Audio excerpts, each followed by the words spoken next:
Very good, friends. Hi, Doc South here. I don't know, for some reason this story's just aching to get out. I think I've told it before. I know I have when I had my internet radio shows. But I don't think I've put this into my video file. So what the heck? It actually would have happened. Oh, back when I lived in the Carolinas, and it was a day like this, a day in, well, let's see, kind of late summer. It was maybe even, possibly even early fall. It was still, the Carolinas, it was still hot and just beautiful. Actually, it was a pretty day. And I was, I believe, in a Husky, North Carolina. I think there was a lumber mill there. They used to take a lot of the pine trees and saw them, for into 2x4s and such, whatever, people needed. And I had to check their boiler. I would analyze the water in a boiler to see that it, to be certain that the water wouldn't corrode the boiler, pit it up, fill the boiler up with scale, that kind of, yes, okay. And so anyway, they kept this boiler actually in a, what looked like a big garage, so to speak. And they fed it sawdust, believe it or not. Yeah, the fuel was sawdust, which I thought was actually a pretty cool idea. Pine sawdust is pretty volatile. And they had more than enough sawdust, so that's what they, if for some reason they're out of sawdust, they could fire it on oil. But so I don't know, I'm getting a water, I got a big old water sample out of the boiler, and I was going to run a bunch of tests, make sure the water was safe, like I said. And they had a nice little picnic table, the picnic tables with the bench, right, the table and all that. You could sit facing each other. And it was just a rickety old table. I said, I'm going to test this water out here. It's such a pretty day. And I got a big old pitcher of boiler water out of the boiler. It was fresh out of the boiler, good and hot. I set it down. I got my equipment, my testing equipment over here. And I go to reach for the, there was something beyond the water pitcher. That again was maybe 2 quarts. 2 quarts. I reach and then I pull back because I'm on the bench. I'm sitting on the bench. I pull back and somehow or another I knock over the pitcher of boiler water and it lands. It was one of those high tables. The water hits me right about mid-chest and then just pours down my front all the way to, I'd say, my thighs. And I'm telling you, friends, boiler water is mighty darn hot. Well, the next thing you know, I'm up dancing around, and I mean, oh God, it hurt so bad. And all the cloth and stuff of my clothes were stuck to my skin. I couldn't get them, and I'm running around. I'm thinking, oh my God, oh God, this hurts. And the longer it goes, the worse it's feeling. And I finally see a hose. And I grab the hose and I see the faucet for the hose. I turn on the faucet. I stick the hose down my shirt and I start spraying and finally relief. And then I notice, gee, this water's getting warm. And I follow the line. I was pretty good at following lines, the pipelines. And I look and I say, oh my God, this is a steam hose. I just got it. This is what I'm washing myself off with is just, steam that had condensed and was, at room temperature. Oh, yeah, pretty soon it's going to be steam. I pull the hose out of my shirt, and just as I do, whoosh, steam all over the place. Oh, my God. That would have really added insult to injury. And so now but at least now, I'm at least the pain went away. Well, it still hurt, but the sharp pain of a burn went away. And I go, and I'm walking around the boiler area. Again, like I said, it was almost like the boiler was in a garage. So I'm walking sort of outside and inside, and I'm thinking, I don't feel too good. And I'm walking around, and you know what I saw? I saw there was a Coca-Cola machine, I guess for the guys working outside in the lumberyard. By the way, there's no one around. No one around, just me. And I I I see the soda machine. I say, I know it'll fix me up. It's a nice Coca-Cola. And again, no, it wouldn't do anything good or bad. But there I am thinking, I'll feel much better if I have a Coke. And I, I get my Coca-Cola and I'm drinking it and I'm saying, I don't feel too good. This isn't helping at all. And there's no one. And I know there's a hospital here in this town.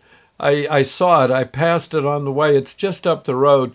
And I get myself to the, I walk over to my car and I leave all my equipment and I just kind of moved my shirt and look, but I couldn't even peel it off. It was stuck to my skin. Oh, so there I am. I'm driving myself up. Now there I am, a rescue person. You think I'd get a hold of an ambulance? Yeah, you'd think. But no, I can do it. And I get myself stuck behind. There's some guy hauling his hay baler up the highway, and there was no way to pass. So I'm doing about 4 miles an hour behind a hay baler, hurting like the devil. And eventually we get to the hospital. I pull in. I see the ER's parking lot, and I go. I get out of my car. Heaven knows where I parked it. Heaven knows. Yeah, I just park the car and I go. I'm so in shock. I'm just and I go. I'm knocking on the door of the hospital, and I think it was the door they used if someone died. That's probably where the undertaker went to get the body. And I'm knocking on the door. Finally, an orderly comes to the door and he says, "Yeah, what do you want?" I said, I've been burned." He says, "What?" He says, "This isn't the right entrance." I said, "I've been burned." And that's all I could say. And he says, "You've been burned? What?" "Steam. I got hit by steam. Boiler room. I don't feel too good." And he says, well, come on in. He says, "This isn't the right entrance, but at least let's get you in here." He says, "Holy crud." He says, and he looks, and I guess "You got hit with boiler water?" And I said, yeah. And he said, "Oh my God, it's like from your knees all the way to your neck. Hi, come on. Let's get you in. You lay on this table, and I'm going to go get the doctor." And I'm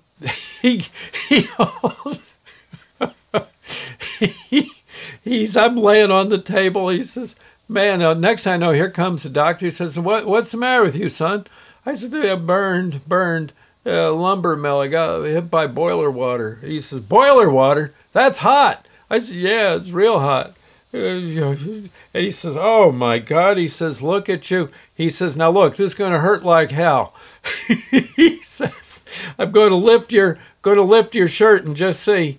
"Oh man," he says, "Oh, you got hit. Oh, you got hit down below your belt too?" I said, "Yeah." He says, "Let's get your drawers down a bit. Nurse, come here, give me a hand." I said, "Oh," of course, at that point, you have no shame. Right. Yeah, no modesty. It was a good thing because they're ripping my clothes off. He says, "God, all the way down to your knees?" He says, "I'll tell you this, though." He says, "The part you might be very interested in didn't get hit. You're lucky there, man." He says, "We'd have had to give you a catheter and everything." He says, "Oh, God." He says, "Well, okay." He says, "Let's get we got to get to work on you. Let's first we're going to have to scrub you down, but before we do that, so you don't go through the ceiling, we're going to dope you up real good. We're going to sedate you. Okay? We're not going to knock you out, but I don't think you're going to feel much." And they give me a dose of something. The next thing you know, hey, I'm feeling pretty good till they get out that darn scrub brush. And they start, but again, I was so sedated at that point that I wasn't getting up to run, and frankly, it wasn't the end of the world, But I remember him saying, "Oh man," he said, "Okay, well you got," he said, "I think you got just about, I think third degree is the worst." He said, "I think you got, do you feel that?" I said, "No." He says, "Yeah, that's a little bit of third degree. You don't have any sensation there, so you probably killed some of the nerves in that section. But it's only a little section right off to the left of your belly button, of your navel." He says, "You'll be all right." He says, "But now you got bubbles up here. That's second degree, blisters." He says, "But they'll heal." And he says, "We've just got to get you all cleaned up, put on some dressings, and then whoever brought you here can take you home. We'll give you a prescription for pain medication, and you live down what, about 30-40 miles from here in Wilson. We checked your ID and all that." He says, "Yeah, I live in Wilson." He says, "Well, yeah, okay."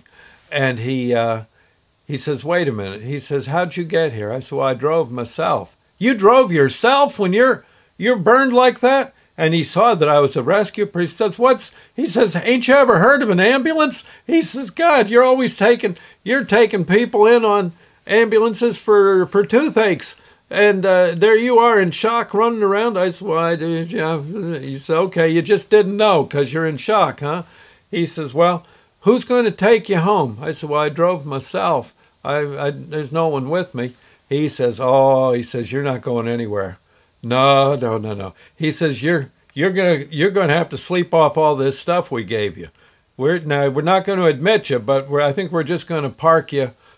He says, "Going to park you in the hallway there, and you just have a nice little nap there, young fella. We'll see you in about 8 hours." And yeah, about 8 hours later, I guess it was about 10 o'clock at night, something like that. He says, okay, how you feeling?" I said, "Well, I don't feel too bad." Oh. He says, "Yeah." He says, we'll give you like a Tylenol or something. But he says, "When you get home, we have this prescription. We gave you a few pills. Don't you be taking them in the car." I said, "No, sir, I won't. You just when you get home, take a pill, and it'll be good night, nurse." And I said, "Okay." And everyone wished me well, and off I went. Yeah, that was I thought it might be fun to give you just a nice story for a hot day. Yeah. After that, honestly, 102 degrees outside, it didn't feel too bad compared to 200 degrees going down your trousers, down your shirt. So your shirt and trousers. So yeah, there you go. Feel cool, friends. Yes, it could be worse. As luck would have it, I think even the feeling kind of came back to the era that the doctor thought was going to be numb. It's funny how you heal, but oh my God, that hurt so bad. My advice to you, be very careful in boiler rooms. Yes. and don't reach for the pitcher. At least, or keep it off. It's funny. After that, the pitcher was always my pitchers of boiler water. If I sat down to test them, was always about 3 foot away. Yep, and I knew to jump for my life if it somehow tipped over. I was always pretty good at that. After that situation, yes, that event. Anyway, I'll see you later. Thank you and God bless. Stay cool. Okay, bye now.